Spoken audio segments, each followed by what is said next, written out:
You can make opportunities pursue you, force money to circulate toward you. You could even make that man forget his own name, but only if you stop doing everything that you've currently been doing. Because in this video, we are reorganizing your concept of self to a level so high that your reality has no other option but to conform. You see, in reality transurfing, he says, when we assign importance to our desire, it creates excess potential. So I want you to think about how you feel when you are talking to the guy that you like or the girl that you like, when you're pursuing that goal, when you're going after something that has a lot of uncertainty around it. How do you feel? Are you tense in your shoulders? Are you excited in your stomach? This will tell you how much excess potential you have around that person or that thing that you are pursuing. Because the key is to treat your goals as normal, to treat your desires as natural, like going out and picking up the mail, like going for a coffee with a friend, like brushing your teeth. It's so normal and natural to you. This is what you do. This is who you are. So how do you begin reducing the importance of the goal? If it's extremely important for you to have this thing, you are okay regardless of the outcome, because you have created your inner world to an environment that you are the type of person that magical things already happen for. You are the type of person that this man would want to be with, or this woman would want to be beside. This is how you create the reality of your dreams and actually have those desires begin to pursue you. And so how would you behave if you knew that what you wanted you to? If you knew that that guy that you desired or that you wanted back, or whatever the case, also wanted you? Really just think about it, because I can almost guarantee you there is zero discombobulation. There is pure peace and certainty inside. There is utter confidence in what it is that you're doing. There may even be excitement. And so when you're lowering the importance, you are not reducing your ambition. You still get what you want, and it gets to be easy for you. In fact, comment that down below. I get what I want and it gets to be easy for me, because it does. Just because you decided so, just because you refused anything otherwise. See, the forbidden move is becoming internally enormous and externally minimalist. And let me explain. When someone is utterly confident, when someone is completely certain in their abilities, they don't need to go around shouting about it, convincing other people. They already are that thing. They already feel like they have it because they've earned it. A great example is the Olympic skier, the gold medalist, Eileen Sue. I hope I didn't butcher the legend's name. She is so utterly confident. She has earned every single stripe. The Asian mom's dream, as everyone says. But she has earned that right to have that confidence. And even more so, she could even be the type of person that could be cocky. She has earned that. She still doesn't need to. She sits there with utter confidence because every day she shows up and believes that it gets to be easy for her and believes that it works out even better. And then she has the evidence to back it up. So what is the general rule of reality creation? It's deciding what you want and then refusing anything else that isn't that.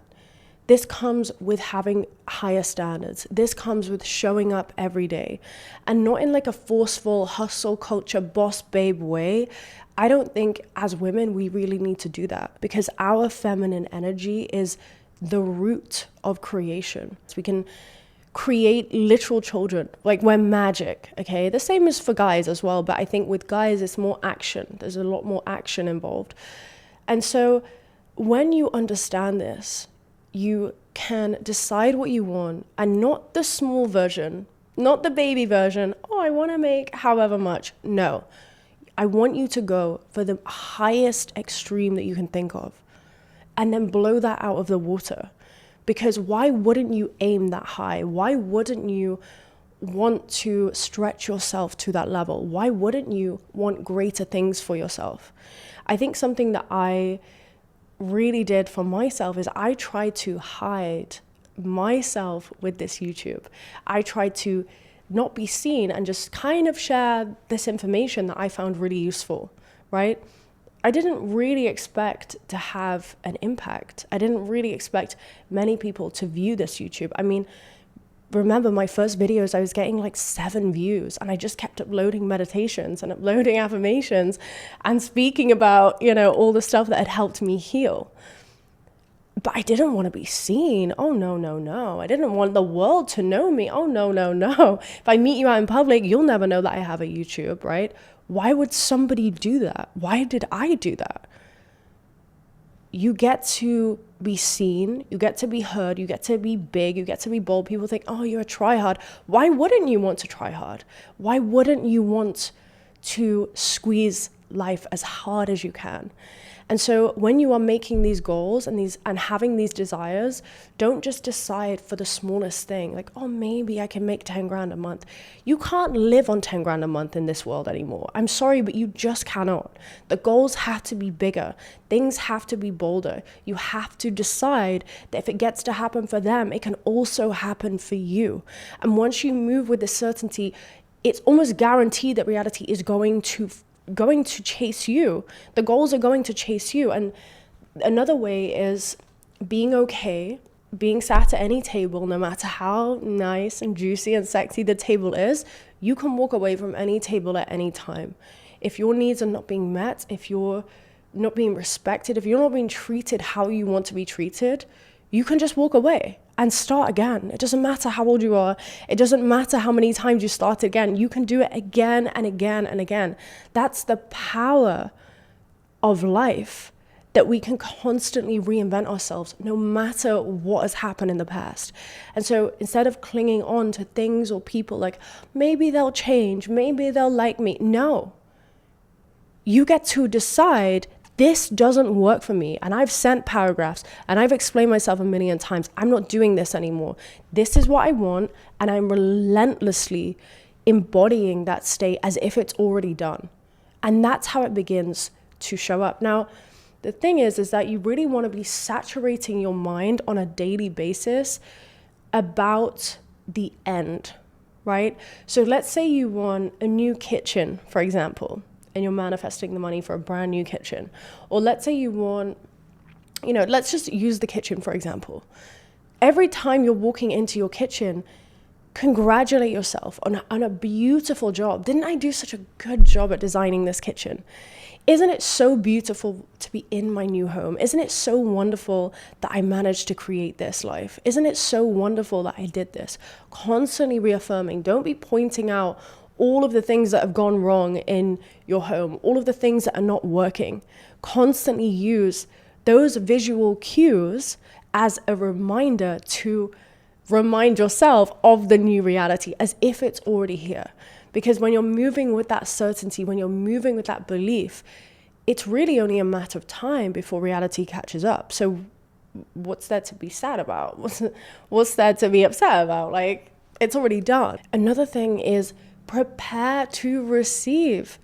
Decide that you are deserving of beautiful things. And any delays in your reality are just giving you time to create the inner world that's going to sustain the outer world when it does materialize, so that you can maintain it, so that you can grow it, so that you can sustain it.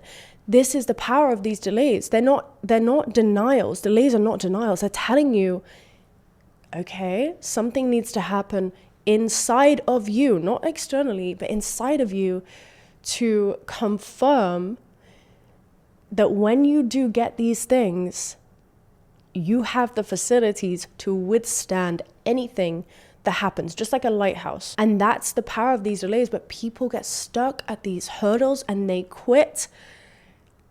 And then they have to start again. Like, see, it's not working. But it's not that. It's always working. It's always working in your favor, forever. Everything will always work out in your favor. And it can turn out even better. A lot of the time, there are situations that happen that turn out even better than even you could have imagined. So that dreamlike state, that dreamlike, desire with the person, with the place, with the goals, start trying to embody that at least 10 minutes a day. In the morning, because that's when your brain is most receptive. At night, before you're dropping off to sleep, so it can just sink into your subconscious. And then you wake up and you move as such. You look in the mirror and you see that, yeah, I am the type of person that gets XYZ. And through repetition, it will dissolve your disbelief. So I trust this video helped you manifest. You're worthy, you are loved. I love you, and thank you.